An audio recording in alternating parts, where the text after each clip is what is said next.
Okay, so my theme is going to be Popeye. I did a Google image search, and very importantly, I used these tools to sharpen that search. Large, black and white for color, and for type, I did line drawing. Those are the only three things for the tools. But think of it like having a pickaxe for mining for gold. You want to make sure your pickaxe is sharp, looking for the right things, tuned to the right mineral that you're trying to find. Every time you open a new Google image search, so just my opening page here, if I just click on images, that will take me to a Google image search. It will erase those tools. So if I say Bluto, which is the antagonist from Popeye, right? Notice these are no longer large, these are no longer black and white, they are no longer line art. So I'd have to reset the tool because I opened Google Images again, which is why we always open the image in a new tab, so we keep our original search priorities memorized. All right. So I might grab one more.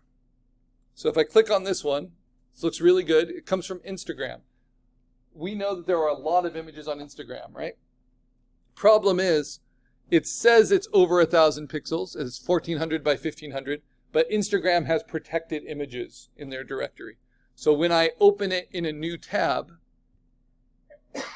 and I open that tab, you can see there's no magnifying glass.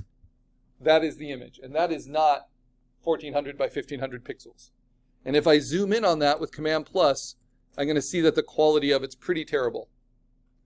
So that is not a good, that's fool's gold there. So when images come from Instagram or from social media accounts or from AI kind of generative accounts, they're actually not going to reflect the proper pixel count. So that's why we have to look at them individually before we save them. But this one of Bluto, this one looks promising. It's 2,000 by 3,000, open image in new tab, check it out. Nice and clean. This has been vectorized, so it's a little chunky, but it works well for line art. So then how can I save this? Right click, save image as, and move it to the desktop. Notice I'm not changing the name because these are not my artworks yet, right? These are just reference images. Okay, the next step. Put these all clustered together on your desktop. It's like your work table. And then select your favorite one. So I really like that Popeye. You can double click to see it in preview. That already has a lot of nice energy to it. So that's going to be my preferred one. That will be the first one I bring in. But what I'm not going to do is open this in Photoshop. Because if I open it in Photoshop, it will open a file that is the dimensions of those pixels, right? And instead, I'm the creator. I want to control those dimensions. So if you don't see rulers in Photoshop, you want to hit Command R so that you can see them.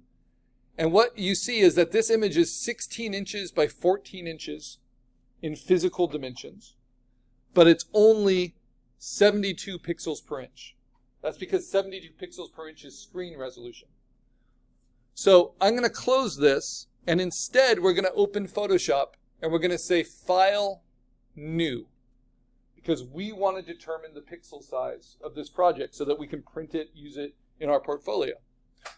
So the pixel size we're going to use, this is the minimum size, we'll never do smaller than this for a project, is 8 by 10 inches by a resolution of at least 300 pixels per inch. That's what's in the directions. 8 by 10 is the smallest printable size we will use, right? And 300 is standard minimum print resolution.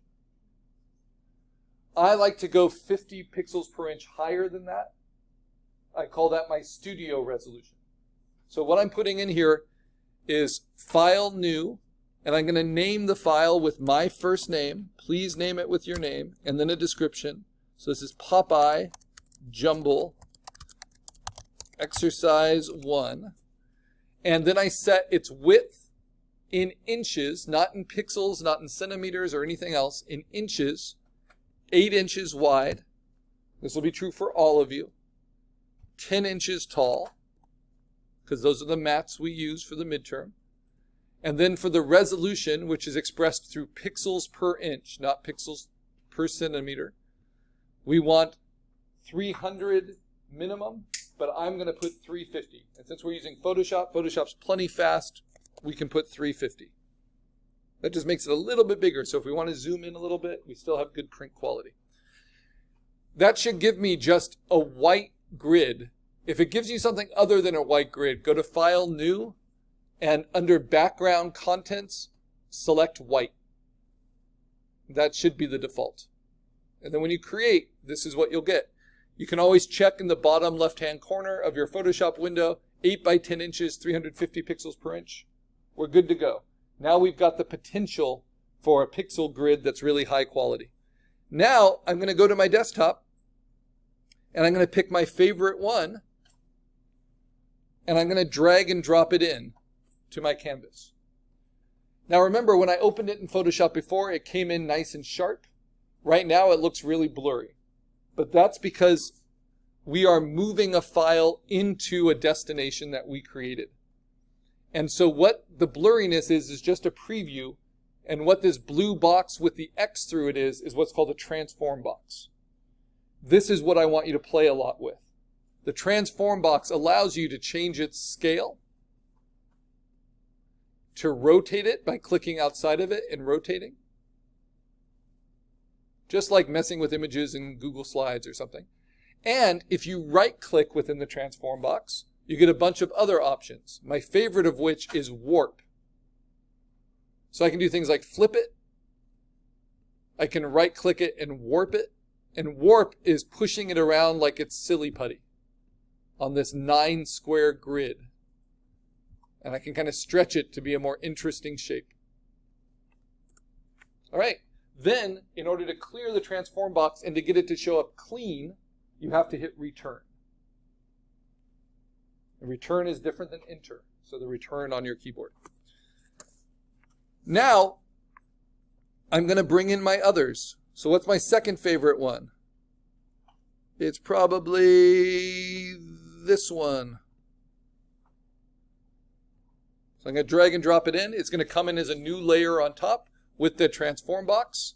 If I want to scale it up, but scale it not from a corner, but from the middle, I can hold down Option while I do it. And then if I want to flip it, I can. Maybe I'll flip it vertically. Remember, these jumbles don't need to have any up or down. And I can rotate it, and I can right-click it and warp it. And it looks really pixelated because it's just previewing it for me. But because my original image was over 1,000 pixels, when I hit return, it's going to be nice and clean. So now I have one image, just like sheets of paper, on top of another image. The problem is, this image, all the white pixels in here are covering up what's underneath. So how can I change that? I'm going to change the blending mode on the layer from being normal to being multiply. Multiply is like making a projection image where only the darker pixels come through. And that helps show me what I want to start erasing. So I can change this one to multiply as well. Now, I haven't erased anything yet, and I'm not able to erase anything yet, because these are still smart objects that are referencing the original file. But I'm going to bring in one more, and then I'm going to start erasing. So let me bring in that Bluto that I just got. So I'm going to move it over on top of everything else, right? And I'm going to hit Command-T, because just by moving it, I lost that transform box. But Command-T can always get it back, or you can also find that under Edit Free Transform. That's how we change the size and the rotation. We call it transforming. And I can right-click, and I can warp it. And I'm going to make his head tiny and his chest huge. So I think that's funny. but I'm still going to keep him on the page on my 8x10 format. And so when you lose that transform box, to get it back, what do you hit? To free transform, which you can also find under Edit. How do I get a transform box? So under Edit, if you look for free transform, it will teach you that shortcut. So that shortcut, Command T. So we're going to be using that a lot because it's one we need to remember. So if I want to rotate it, if I want to scale it down, if I want to warp it, and I lose that box from when I brought it in the first time, I can always find it with Command T. Yeah, I think I'll leave them right side up here. Okay, now how can I make it so I can look through him so the white pixels aren't blocking everything that's underneath?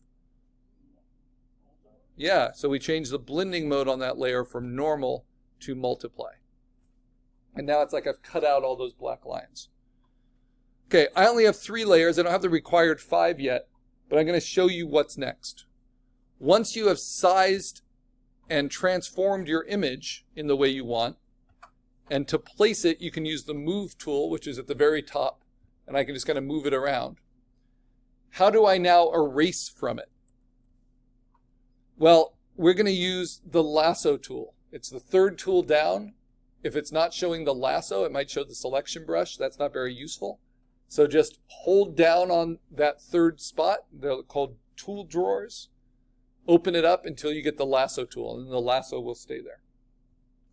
This is where I use my tablet, but you can also just use a mouse or a trackpad. And these are like scissors. So what do I want to erase? Well, I don't want him to be recognizable as Popeye. So what I'm going to erase are his eyes. I don't need to be too perfect about it. I'm just going to select around a chunk that are his eyes, right?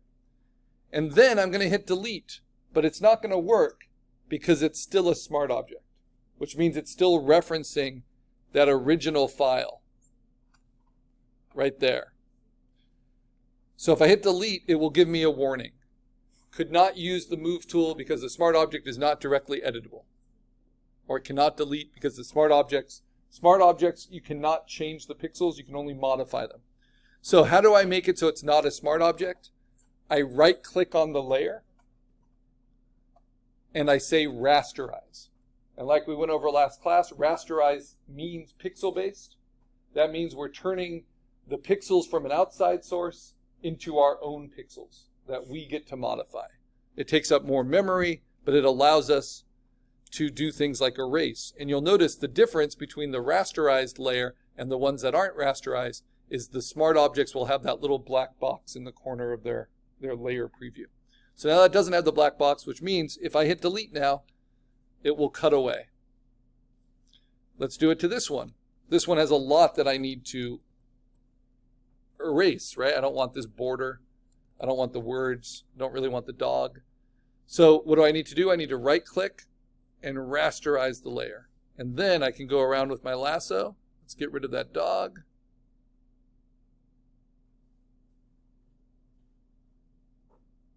And be pretty free with your cutting here so that you practice a lot. And delete. Get rid of that border. You always have to complete your selection, even when you're going outside of your canvas. Otherwise, it will complete it for you, and that you might lose control of the shape. So even with just 2 layers, there's a lot of interesting things going on with the line art now. Like I like that hand, and I might decide, I like that hand, so I want to free up that knuckle from the other layer. So I select the other layer and I delete it. And I might like this little ribbon that's cutting across.